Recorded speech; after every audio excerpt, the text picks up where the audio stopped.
Agent of F.O.X.G.L.O.V.E. Ingobnito by Lark Sabre. Read by Lark Sabre. Chapter 27. The Job, Part 2.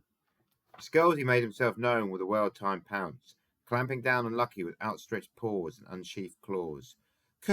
"Cat!" stammered Lucky with a scream, serving as a further run of exclamation marks. F.O.X.G.L.O.V.E. opened his mouth and let out a mighty meow, which at goblin scale was like staring into the chasmic maw of a yawning lion. Lion-taming leprechauns, thought Hunter alertly. F.O.X.G.L.O.V.E. must think Lucky's a grey-green mouse. My fellow wise gob isn't really living up to his name at this exact moment in time, is he? "Boss, guys, I'm gonna end up mug food. You's gotta do something. I'm gonna be whacked by a stinking rat catcher," pleaded Lucky, shaking his criminal colleagues out of their shock-locked inertia. "Okay, boys, get out your hooter huffers and let's ice that flea bag," ordered Lefty, every inch, and there weren't many of 'em, the veteran gobster and cool-headed Gabbo. "Blistering bollards. I hope they don't ice F.O.X.G.L.O.V.E., though I don't really see what harm he can come to in a hail of boogers, and I don't think my mum would appreciate Lefty calling him a flea bag when she's so organised about applying those flea drops every month." Hunter's concern for his mum's reputation as a conscientious pet owner was instantly superseded when he heard Lefty bark an order at him. "Yous too, Joey, wake up! We ain't playing Duke Sputum here. Come on, get your sneeze cannon out." It was a scene of pint-sized pandemonium in the garden adjacent to Old Man Horrocks's. F.O.X.G.L.O.V.E. didn't appear overly keen to actually eat Lucky, but he hadn't released his grip. The fire-furred feline, past his prime but still with a solid hunter's instinct, instead looked rather bemused at this new species of grey-green rodent.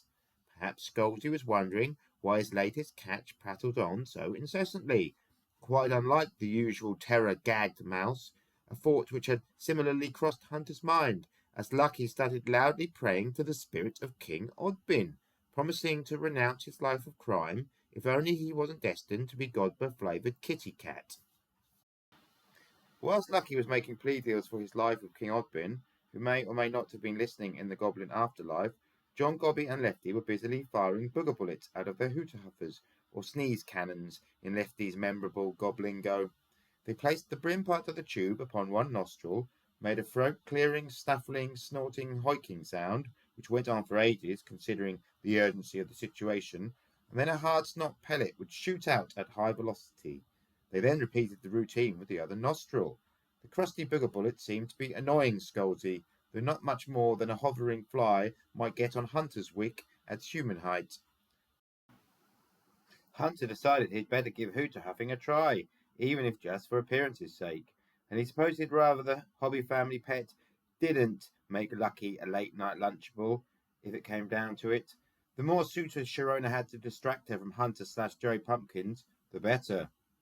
Hunter pressed the flange-like brim of the huffer's nostril end against his own nostril, or rather the nostril hole of his mask, inhaled deeply, and then attempted to expel whatever was currently residing up his nose, like forcing a sneeze when you're all bunged up. Nothing came out of the other end, not even a drippy dribble of snot. Fortunately, the other goblins were all too engrossed in the cat attack to notice Hunter's decidedly ungoblinly ineptitude with a hooter huffer. It wouldn't have mattered much even if Hunter had been a crack snot. From what he could see, the booger bullets of the other more proficient snout shooters were merely an irritant to F.O.X.G.L.O.V.E. The fanta-hued Moggy had doubled down on his persecution of Lucky, toying with the Godber like a cat traditionally does with a rodent on those occasions when the owner glimpses its pet's secret sadistic nature. F.O.X.G.L.O.V.E. would loosen his grip on Lucky, and then, just as the goblin was going to make a break for it, the puss would swipe its paws down upon unlucky Lucky once more. Upsettingly, the merciless Moggy was beginning to draw a blackish blood from its goblin plaything. Lucky's yelps for clemency from either the cat or whatever god of the gobs might inhabit some sewer in the sky remained unheeded. But then Hunter had a masterstroke of an idea. "Walloping will-o'-the-wisps, I know what to do. Everyone thinks the arch-father cat is a dog, but cat owners know better than that.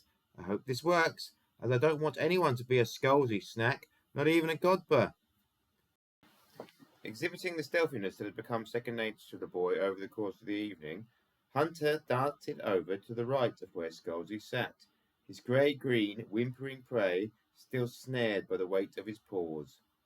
Without any jerky movements, the boy positioned the firing end of his hooter huffer, the quality piece Lefty had procured for him, near his own lips and pointed the flange nostril end outwards. This end hung over F.O.X.G.'s lynx-like ear, as if the wrong way round hooter huffer was one of those long fuzzy microphones that captured the clapping and comments of a studio audience on a TV show, a boom mic. Hunter looked like he was about to toot a tune on a stretched trumpet, and that was the general idea, except it wouldn't be a musical instrument whose rhythmic din he was set to mimic. Vizhoo, zhoo, zhoo, zhoo.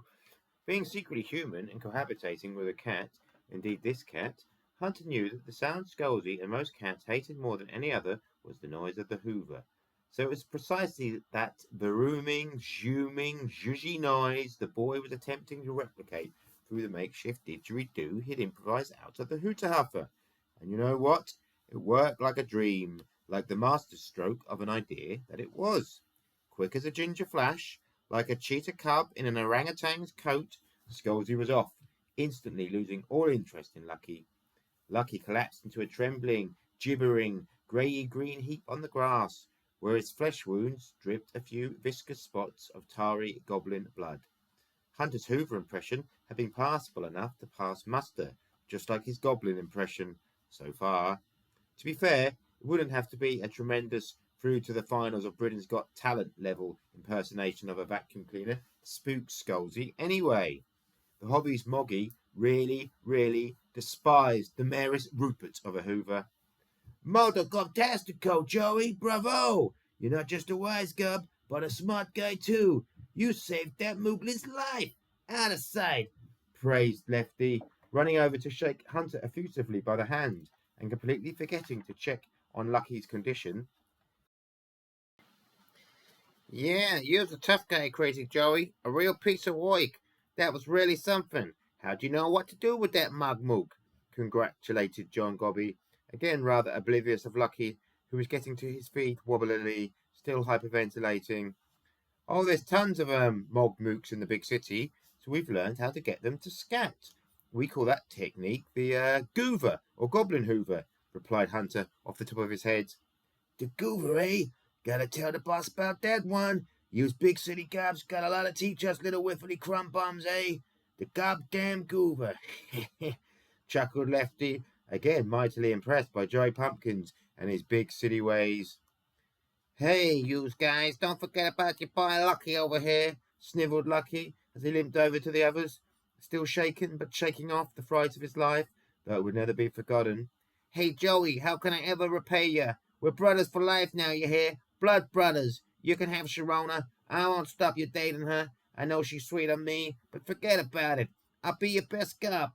I'll take you out into town to every bogwater joint in Little Whiffley on your stag night. Then make sure you get to the chapel of St. Sinus's dance the next morning looking like your snot don't drip. You can count on me. One failure deserves another. You know what I'm saying? No need for that, Lucky. We're good.